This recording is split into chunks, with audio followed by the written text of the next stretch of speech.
Welcome to The Lumber Word, where industry veterans Matt Beamer, Greg Riley, and Ashley Buckholt dissect the world of commodity lumber each week. We bring you up-to-date insights on supply, demand, and market trends, sharing our trading expertise to benefit everyone in the supply chain. Join us for informative and entertaining discussions that guarantee to make you wiser about all things lumber.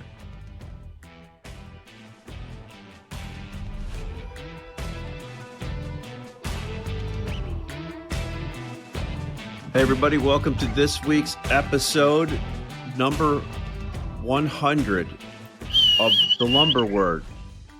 Charles De La Torre, Matt Beamer, Greg Riley. Greg's doing the tea dance up there. Noticed a lot of that, golfers, everybody in Europe, everybody's doing it now. All the cool kids. So a little introduction. We're happy, it's grateful. It's episode 100. Looking forward to putting this one out. We're recording this on the 20th at about noon somewhere. All right. So Greg, you were at NALA last week. How was that? What was the feeling coming out of that?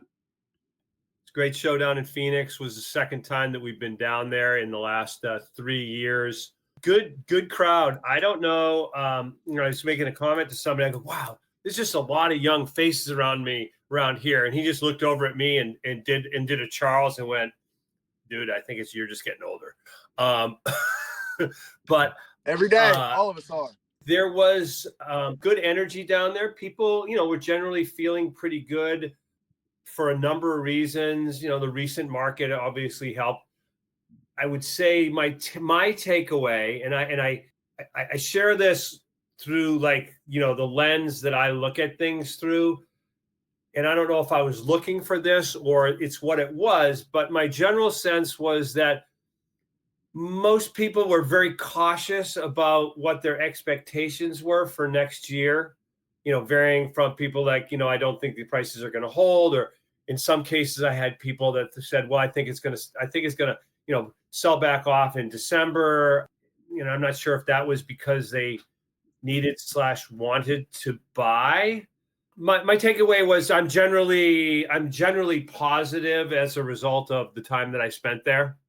Great to see a lot of old friends and met a few new folks too. So it was a really good show. So your overall consensus is people are more on the sell side than the buy side right now. If you just did cautious side. Yeah, I mean that was my and I don't know if it's sell as much as it is. Cautious. There was not a wild bullishness given that, we'd had a pretty good market. Now, granted, it's obviously, the pine people have a completely different feel than spruce and Western species people. Right. And again, we're not talking pine yet. We'll get to that. And then on this week, a lot of people think we're going to slow down. We only have, under 20 shipping days left in 2024 to move some stuff. I think, from the eastern side, from what I can see on eastern spruce mills, certainly I don't think they've been selling their daily production for probably a little over a week now. And when I look at most mills shipping file of the week of, there's a little bit of wood for 12/2 and then mostly 12/9, and all of the mills will be shut from the 20th until January 6th, given the way the holidays fall. So they don't really have to, they've got basically 3 weeks here to sell a week's worth of production to be in January. Hold on, Greg, I got a question about NALA, just to kind of piggyback on Ash's, are people on sell or a buy side? From what I gathered from what you said is people are cautiously optimistic, just from an overall expectation standpoint, not necessarily a stance on the market, but from an expectation point as far as demand and consumption. Is that a fair assessment? Absolutely. That's really good. And maybe Ash is a time to talk a little bit about home builder sentiment and housing starts, or well, I just want to, I want to circle to that, but so we kind of have an update on the eastern spruce. European spruce continues to come in, be quoted, but I mean, I'm pleasantly surprised. I mean, numbers keep moving up slowly on those items, and I think everybody's anticipating a big pile slamming the docks, but I think with where spruce is right now, in general, the production up in Canada, I don't know if there'll be enough to quote unquote swamp any prices. Well, I mean, that's going to be the, that's a $64 question, is with the cutbacks in permanent and temporary in Eastern and Western Canada, does a little bit more European supply just satisfy demand that's there, or like, does it tip the scale? And that's going to be, I don't know that we're going to know that until probably more like late January, February. Yeah. Good point, Matt. Your market that you live in over on the western side of the western spruce market and the U.S. species, what have we seen the last 7 days there? It's slowed down, but it's still pretty good. And Greg's right about the mills really are unconcerned about order file at this point, because we're already into December on a lot of things. We've got a lot of holiday closures, and there's going to be shipping problems too. Like I-5 is closed on the Oregon-California border right now because of this atmospheric river that's slamming us with the water. They just dumped so much snow on the Siskiyou Pass, which is a 5,000 foot elevation mountain pass that's part of the Southern Cascade Range going into Northern California down by Mount Shasta and Mount McLaughlin, all that area, Mount Ashland. A lot of people don't realize that you got to go up and down a huge mountain to get from Oregon to California, and it's called Siskiyou Pass. It's not a very fun drive, even on a dry day. So there's going to be transportation issues. Our mills don't have high inventory levels, and our order files are good. And so I think from the mill perspective, we're probably ambivalent or unconcerned about market direction in the next few weeks, just because the work's been done already, and there's more orders flowing in every day too. The orders are getting tougher, so certain things are good, like 2x8, 2x10, 2x12 in western species is hard to find and so easy to sell if you've got it. 2x6 is still a pretty hot pistol out there, especially if you've got any amount of 20s on it.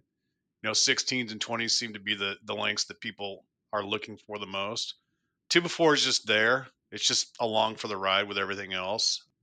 But there on the other hand, I would say that the average sales volume on a day-to-day basis has gone down here in the last 5-6 days, based on two things. One, there's just less stuff for us to offer, and there's also fewer inquiries that we can match up what the customer wants versus what we actually have left to sell.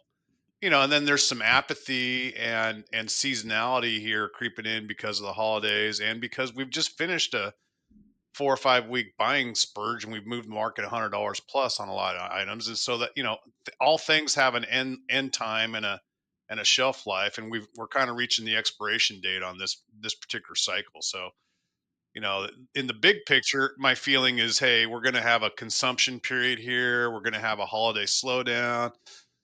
I just saw an email from one of our big program customers. We'd offered them some extra premium lumber that I have myself personally, trading material. And it's like, oh, hey, thanks for offering us the lumber, but we're really slowing down now. So I can see some of these things that are going to slow the market down already occurring. And there you go. Matt, what's your sense on like how much buying has been done, like for kind of Q1, getting the foot on base for starting to build a spring inventory? Less than you could have sold if you wanted to. So, there's been lots of program replacement that we have had access to. So if we wanted to take on a program, a VMI or a contract, we've been offered from the customers many opportunities to fulfill those unfulfilled programs going into 2025, and they're still unfulfilled as far as I can tell, because we keep seeing them. That's a good point. I think people haven't really done any cash buying, but there's been a kind of a universal appetite to increase contract volumes for 25. Right. But so I have a question though, is it an increase, or is it the majors reducing their contract obligations and people actually stepping out in the market and trying to do it on another they're level. just reshuffling. They're just Good. reshuffling. Yeah. Okay. So Cards. that's probably a good point. Yeah. Mm-hmm. Yeah. Right. So those contracts are being reallocated if possible, and it's not possible. And in many cases, a lot of those contracts and VMIs are just going to be turned into cash business in 2025 because nobody's going to take them. And so, that bodes well for the cash market. You'll have more cash business, less contract business in 2025. I think that's a theme. I haven't seen a huge in my personal trading. My big customers that I sell to, they have not changed their tactics in 2 years. And I don't think they're going to change their tactics all that much going into 2025 and beyond, because it seems to be working for them. They keep a 30 to 60 day inventory. There might be once or twice a year where they bulk it up to 90 or 120 days and they make a block buy. I haven't seen that behavior happen yet. I don't think that will happen until after the first of the year, if at all. I think most people are on the buying end, like our customers, not other wholesalers and not distributors. I'm talking end users, consumers. They'll just keep buying 30 to 60 a day, keep it turning, fill in with trucks. Their bosses want them to do that. The cost of borrowing money, right? So that strategy has been working for them, and I think that they'll continue it. I don't see a big like volume buy. Usually for me, that starts in January, February, kind of what with the areas that I deal with.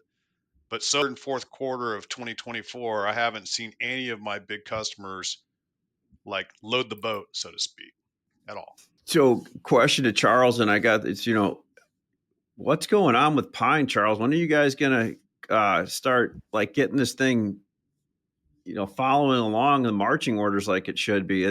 Double digits on print today, down on 4-inch, which means it's probably really down $50 1,000. What's going on with pine? There's just ample production. There's no fear.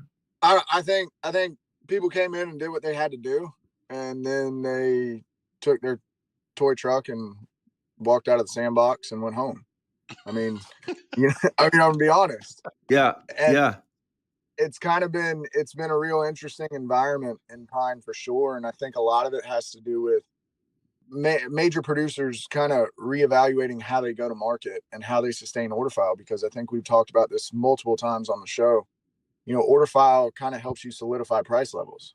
And sure. If you have the ability to do that, you don't have to go run all over the market to try to sell a block of wood at a discount. When you see the first sniff of weakness, you can do it gradually, quietly, pick your points, pick your partners, and move on. I think Spruce in particular does a really good job of that. And I think, with Euro importers such as yourselves, Ash and Greg, y'all do a good job of that too. You pick your points, you have your guys that the wood's going to go away at a number, just kind of is what it is, cut your losses, move on. Everybody in pine all over the past 3 years after COVID, right?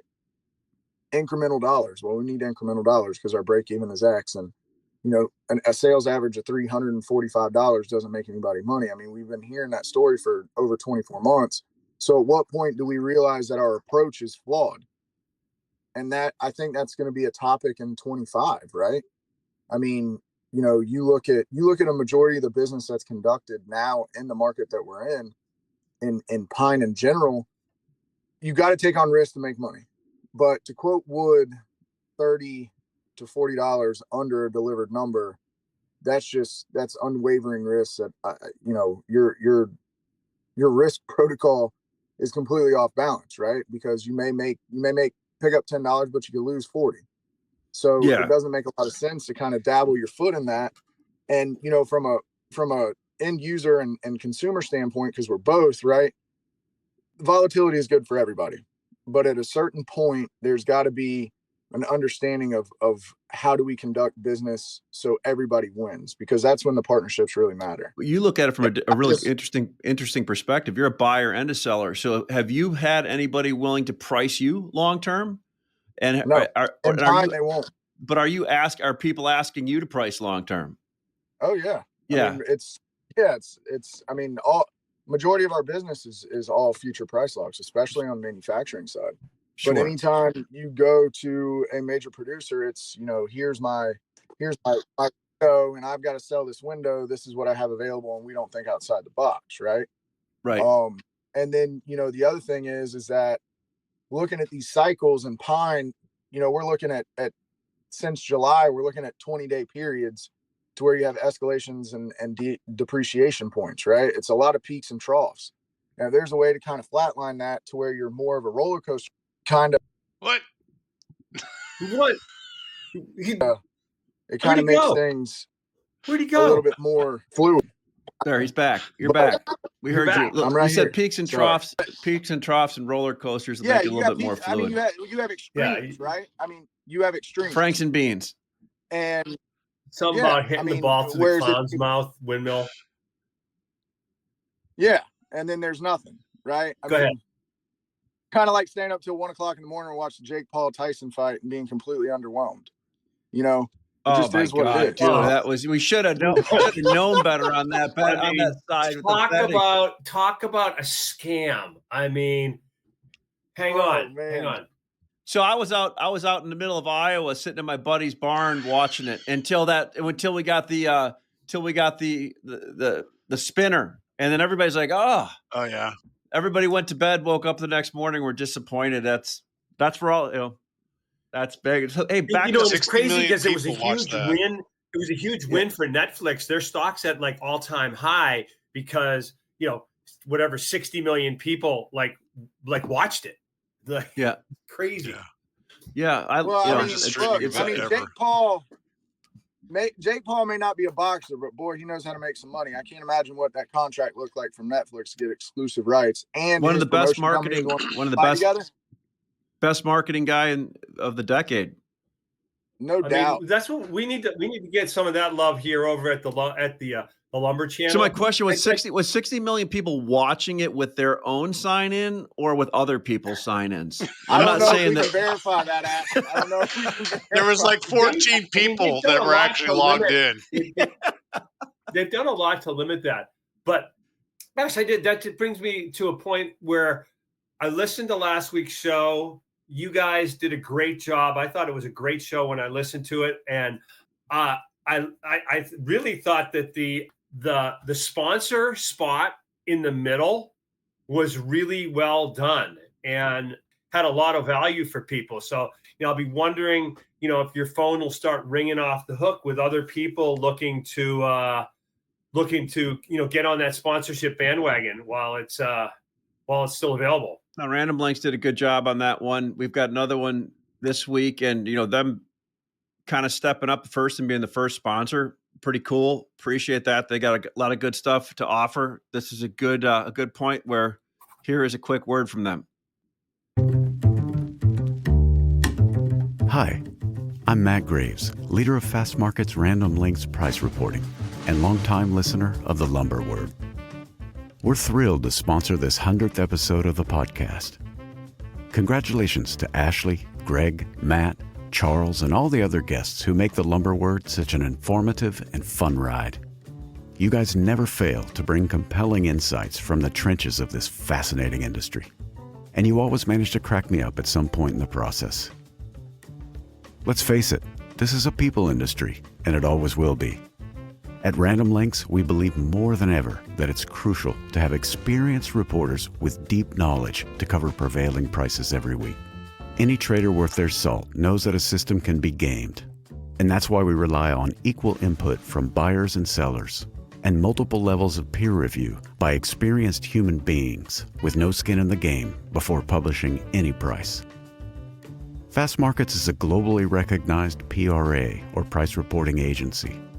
Every year, our methodologies are audited by one of the top global accountancy firms for adherence to the IOSCO principles of price reporting, the gold standard for global commodities like oil, gas, steel, chemicals, agriculture, and now wood products.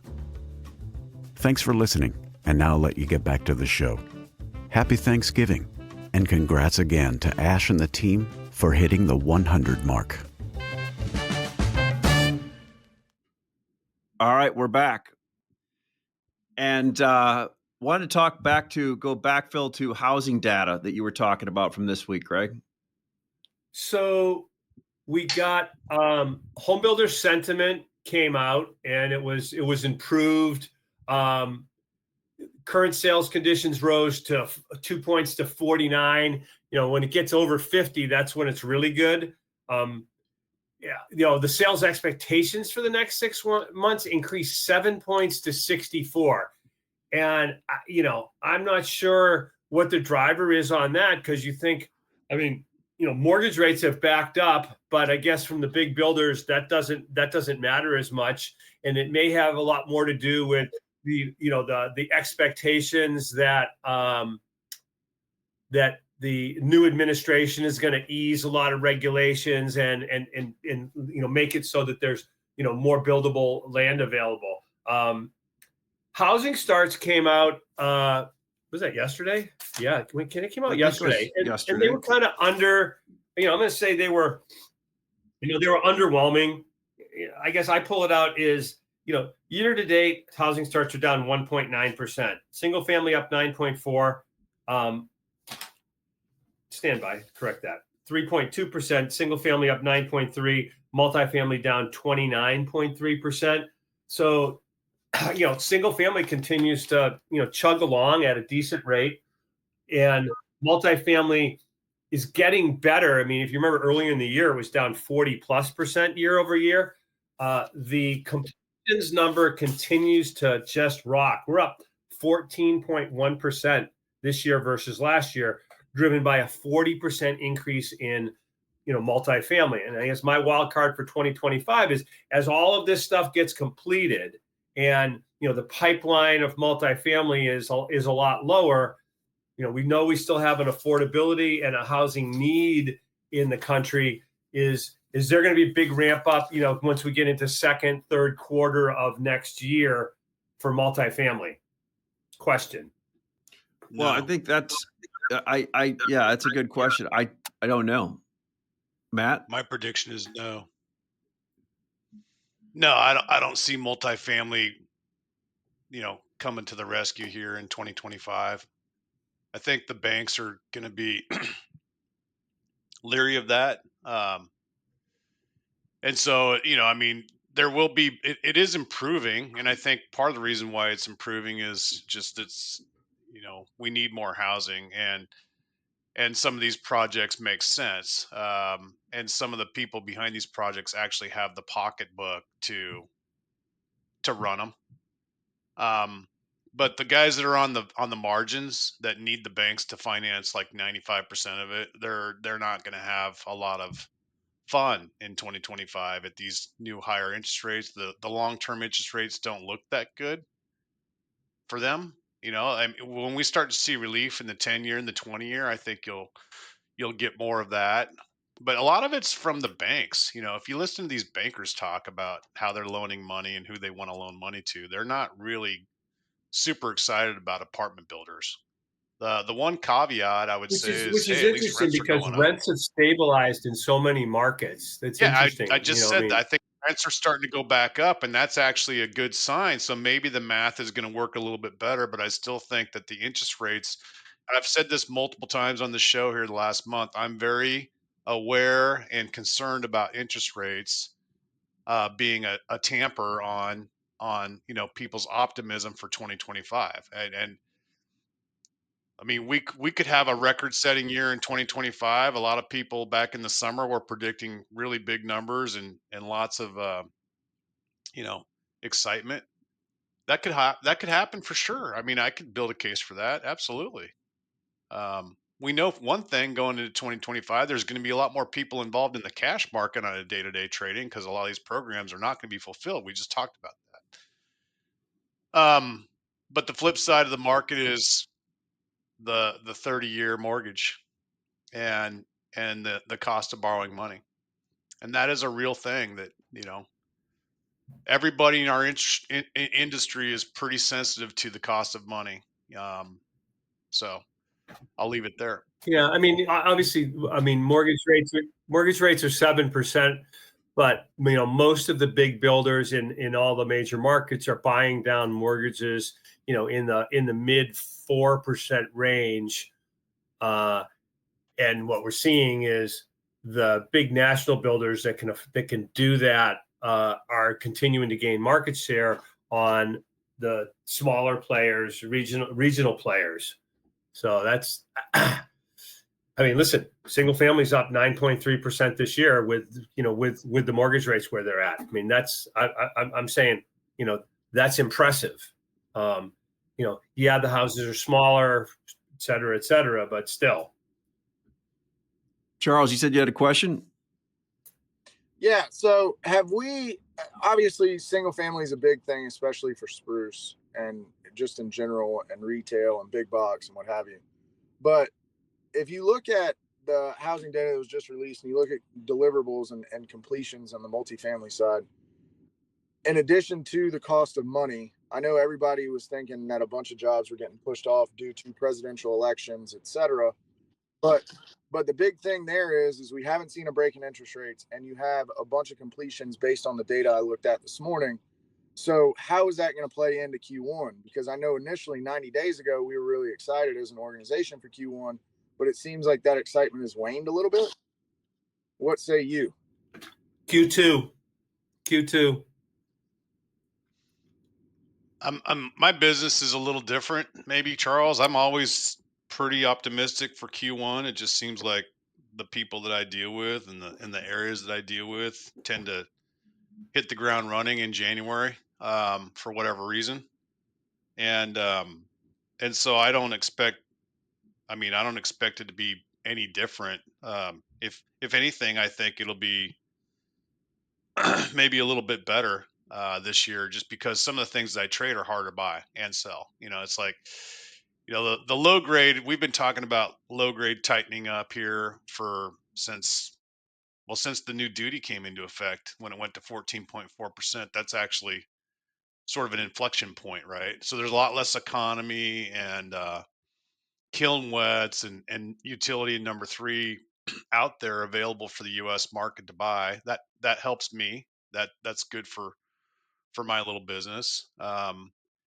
And then the people that I sell on the western half of the United States just generally tend to be busy in the first quarter. I mean, I'd probably do like 65% of my annual business in the first 2 quarters of the year. It's like just the way the region works, the types of customers I have. So I don't expect that. I think it'll be good. I'm looking forward to 2025. I'm not as crazy optimistic about the high prices we may or may not achieve, just because I'm always sort of pessimistic about the mills, being able to meet demand.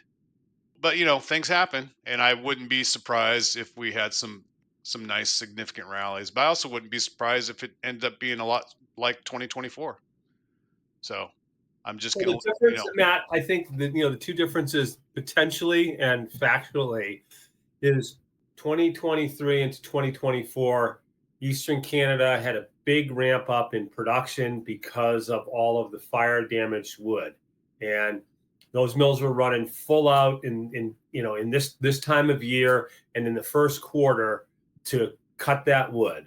And we all know about the problems with wormholes, et cetera, that produced. And the other thing was that it was a wide open winter for weather. Weather had no issue. If you remember prior years, we've had a lot of issue with weather. Apparently winter comes a lot of years, and the railroads seem to really struggle with wintertime. And, obviously it slows. The reason why Q1 is the lowest production quarter is because of weather. One is we're not going to have all that cheap timber and those mills are not going to be running the additional shifts in Eastern Canada. And then my big question mark is what happens for weather? I mean, do we have, is it a tough winter and that affects things? Or I think it is going to be a tough winter. I mean, I've got a guy on my YouTube subscriptions that I watch. He's up in the Northwest Territories, a Canadian dude of like outdoor living, camping videos. I kind of like the guy and just subscribe to him. And he posted a video on November 2nd and said it was the first time that he had been able to cross his lake to get to his cabin on November 1st. That was the earliest in his life. So, they're getting there earlier and harder than last year for sure. And That weather always makes in the form of polar vortexes, and if you combine polar vortexes with atmospheric rivers, you get blizzards. I mean, What is it? I mean, can somebody clarify that? That's when you get the snowpocalypse. You know, a snowpocalypse. Bomb cyclone, snow cyclones is what we're gonna have. So just real quick, it's going to be a real winter for sure. I'll throw my thought into 2025. I can't ever don't ever underestimate how you can see a sea change in people's psyche, their thought process. Kind of already seen it. We all this BS is behind us and worry and all that stuff. And no matter what you think about it, you look at the demographics of who voted for what. If we can get money back into the pockets of the people that need it the most, and their feeling is they have money and they have more money, more vision in front of them for more money, you're going to have repair and remodel and people building. And I think you're already seeing positive feedback from the investment communities, from the stock market, from everything, where we've got the negativity out of the way. And no matter what we think about who's in there now, I mean, I think it's pretty positive going forward. I think I think this new administration is going to work on getting money back in to Americans' pockets that were hurting the most. I don't know how hard you can fight inflation because that is something you got to work through, but you can certainly quit contributing to it. I think we're in for a pretty damn good year next year. And I think it's going to surprise everybody to the upside. And with that said, when it does, and you still have people curtailing or looking at taking production off in some markets, and that hits, you're going to probably see some pretty wild volatility. And I think we're going to actually make the high of the year next year sometime late in the first quarter of the year when everybody starts figuring that out and starts to build for the second quarter. That's my thought. Ash, the only thing I'd say is that, to kind of some backup to that is we did get a presentation when we were up in Vancouver a few weeks ago by one of the economists that, figured with that modest increase in demand, right, for in 2025, that there's a potential 1.5 billion shortfall of lumber, which would need to be made up. I mean, yes, it says 1.5 billion shortfall. I mean, we're going to get that additional wood, but we'll get it by having higher prices. And, it probably highlights the fact that, with whatever weakness there is in Southern pine here between now and the end of the year, probably considering how cheap it is relative to all the other species, is like load the warehouses up, load it up. That's the only place that you're going to be able to get the additional fiber. You see, a microcosm of this is like today when I was bitching about not wanting to go back on a counter offer, and you came in and said, "Hey, I've done this a long time." And it's all about the attitude, and we got the business. Yeah, I think what I said is hey, you're kind of being a little bitch, and what do I need to do to change that? You actually said, "Hey, what can I do to get your head back in the game?" Right there, that's Greg's patented finishing move. Hey, you're kind of being a little bitch. Give me your order, and works. Then I got like the orders. 9 times out of 10. I got the orders. 90% close rate. I'm like, I got the orders. Yeah. I'm like, damn it. Now I got to tell Greg I got the orders at his numbers. Hey, nice work. Good sale. So hey, look at just a pretty cool thing. Was on the phone with the people from the Montreal Wood Convention, which is going to be April 8th to the 10th in Montreal this year. I hope I've got that date right. And we have been invited to do the podcast live on the big stage. I'm available that day. So we're going to do it on the Thursday is what we're working on, but great convention. What date? What's the date on the Thursday? Be the 9th, I believe. Or no, excuse me. Stand by. Probably Stand by. I think the Thursday is the 9th. I'm not sure. No, Thursday is the 10th. 10th. Okay. Perfect. 10th. Okay. But great show because everybody in the from the buy side to the sell side to the Europeans all show up there, and it's a big event. This would be an audience that would be like, our show is red meat for. So we got to think of some guests for this one. And with that said, I think we should definitely bring a Bring Hulk Hogan in, maybe. Triple H while we're at it. Maybe get Mike Tyson on. Hey, I would love Charles, to have Mike Tyson. We definitely have to have Mitch there. We definitely have to have Mitch there. Yeah, maybe he'll say more than one sentence twice. Yeah, exactly. He goes, I had to fly all the way here to be on the show. And I go, you said one word. Right, exactly. 110%. I bet you after he has a few beers, he tells his buddies that he ran the show. No, hey, listen, he's got a story to tell, that's for sure. Well, hey, love him to death. So with that said, what do you guys think about the podcast this year going into next year? What do you want to improve on it? And I mean, we've got some guests already lined up in the next few weeks to start some doing stuff, but I'm excited for it next year. I think, as Matt always says too, we need to get some more guests on. Greg, you always say we do better when we've got guests a lot, and we just got to make sure we find the right ones. We need to add video. We need to add the I want to get Charles Payne. I think you want to do what? I want to get Charles Payne on the show. Did you get his free book yet online Payne. with you just pay the shipping? Yeah, no, not yet, but I do like that guy. And he's always got Brian Westbury on, so maybe we can get them both on as a package deal. Yeah.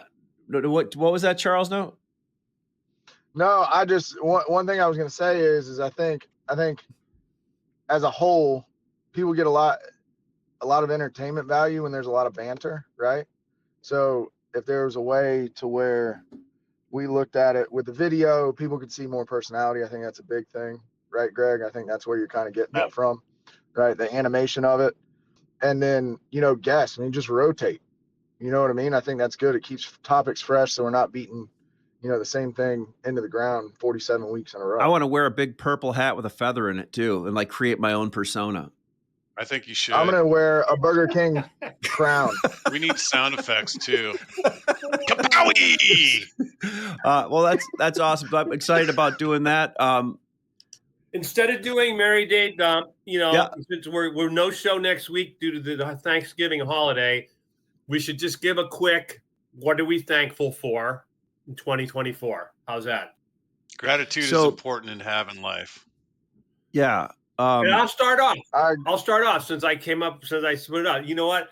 I'm grateful to have Ashley on the team together as a partner. It's been absolutely a fantastic year. He's ramping up. He's almost up to 35-40% of potential. So, I'm looking forward to 2025. Man, working with Greg's got to be like working for your dad. It's never good enough.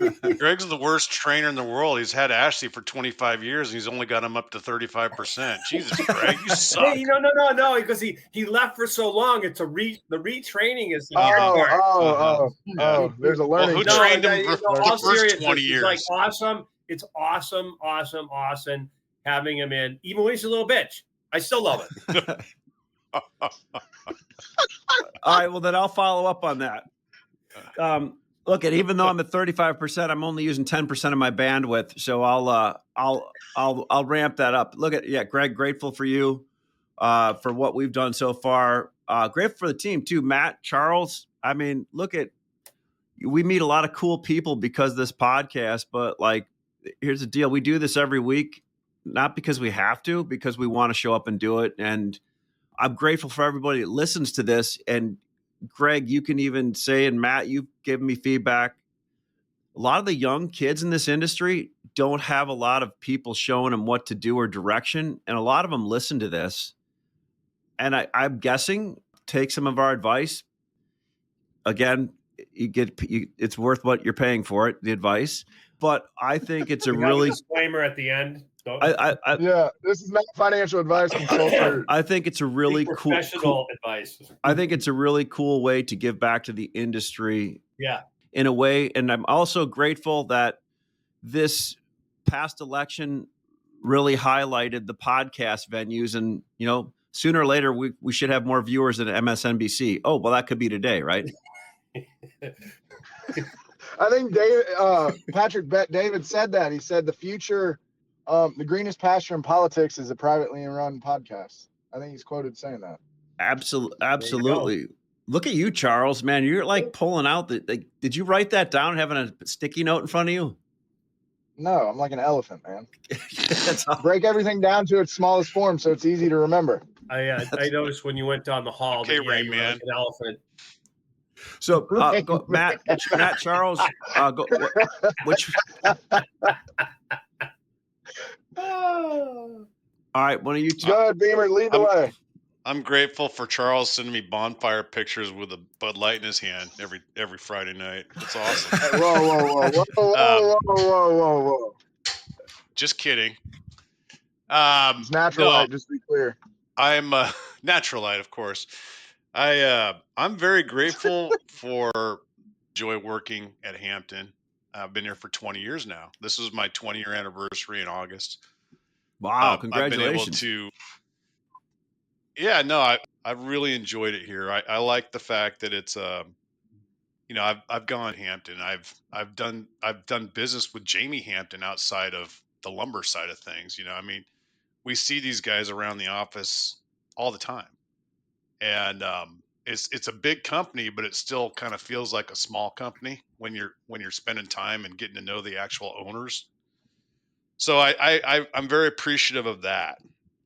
I think the people that work here are very talented, and I've been blessed to have my chair here for 20 years. I'm very appreciative of my own family and my wife and my 4 children. I've got 3 kids in college now, and those kids have all turned out pretty good. So I really think my wife did a hell of a job raising them while I was over here doing podcasts with you guys. And so I'm very, very grateful for being lucky enough to meet her on the only blind date that I ever had in my whole life.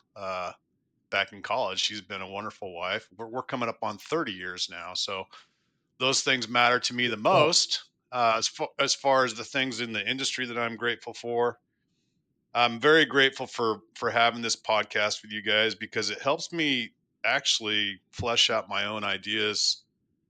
And as you know, as a commodity trader, you have to be quick on your feet, and you have to think about these things. You can't just go out there willy-nilly and just act on impulse. You actually have to. There's a growth phase. You have to learn about the industry, and then you have to be able to identify people's opinions that you can trust and not trust. And I feel like I'm very lucky and fortunate. Therefore, I'm thankful that I met you, Ashley, 25 years ago. And through you, I met Greg and Charles. And I value all 3 of your guys' opinions, because, you have proven track records. Plus, I truly enjoy the banter. So there's a lot to be thankful for in our business. It's an interesting business. We're all kind of lucky to be involved in really about as close to laissez-faire capitalism as you can, actually, like pure capitalism as you can possibly get in the modern era.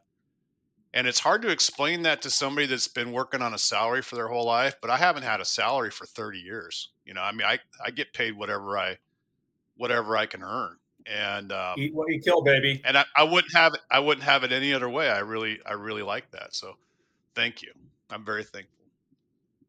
Thanks, Matt. Cool, Matt. Well, I'll start with the most important things. My life is pretty crazy, and I'm thankful for my family always being there and supporting me. And any harebrained idea I kind of dream up, because they get pretty interesting. Obviously, being in the lumber business, you have the opportunity to create some really long-lasting relationships and deep-seated relationships that have longevity, right? When you start talking about timelines and how long ago y'all met. I mean, when you met Ash 25 years ago, Matt, I was 11. So, I don't have that kind of tenure, but I appreciate the fact that whatever it is that I've done to earn a spot with some very tenured industry veterans in a scenario such as this, which is pretty intimate, and the fact that, we all voice our opinion, we all have the ability to agree, disagree, ask questions, and then obviously we're all 4 of us are like-minded. So that plays into how well this works. So, that's a 30,000 foot view. That's all. And look, I left one person out, David Miltello, that does our engineering and our sound. He does a great job on it. And thank you, David. And Now you're going to have to do a good job on the video too, just so we drop that in there for you. Awesome. All right, guys, listen, great stuff. Enjoy the family next week for the holidays. All right, everybody. Thanks for showing up. All right. Yeah. Thank you. Bye. Thanks for listening to this week's episode of The Lumber Word. The Lumber Word podcast is dedicated to engaging conversations about the lumber industry, including trading ideas, market trends, and evaluations of overvalued and undervalued assets. We wish to emphasize that the discussions and opinions expressed in this podcast are purely for informational and entertainment purposes. They should not be considered as financial or investment advice. We encourage our listeners to make their own financial decisions, taking into account their unique circumstances and financial goals, and to seek professional financial advice if necessary.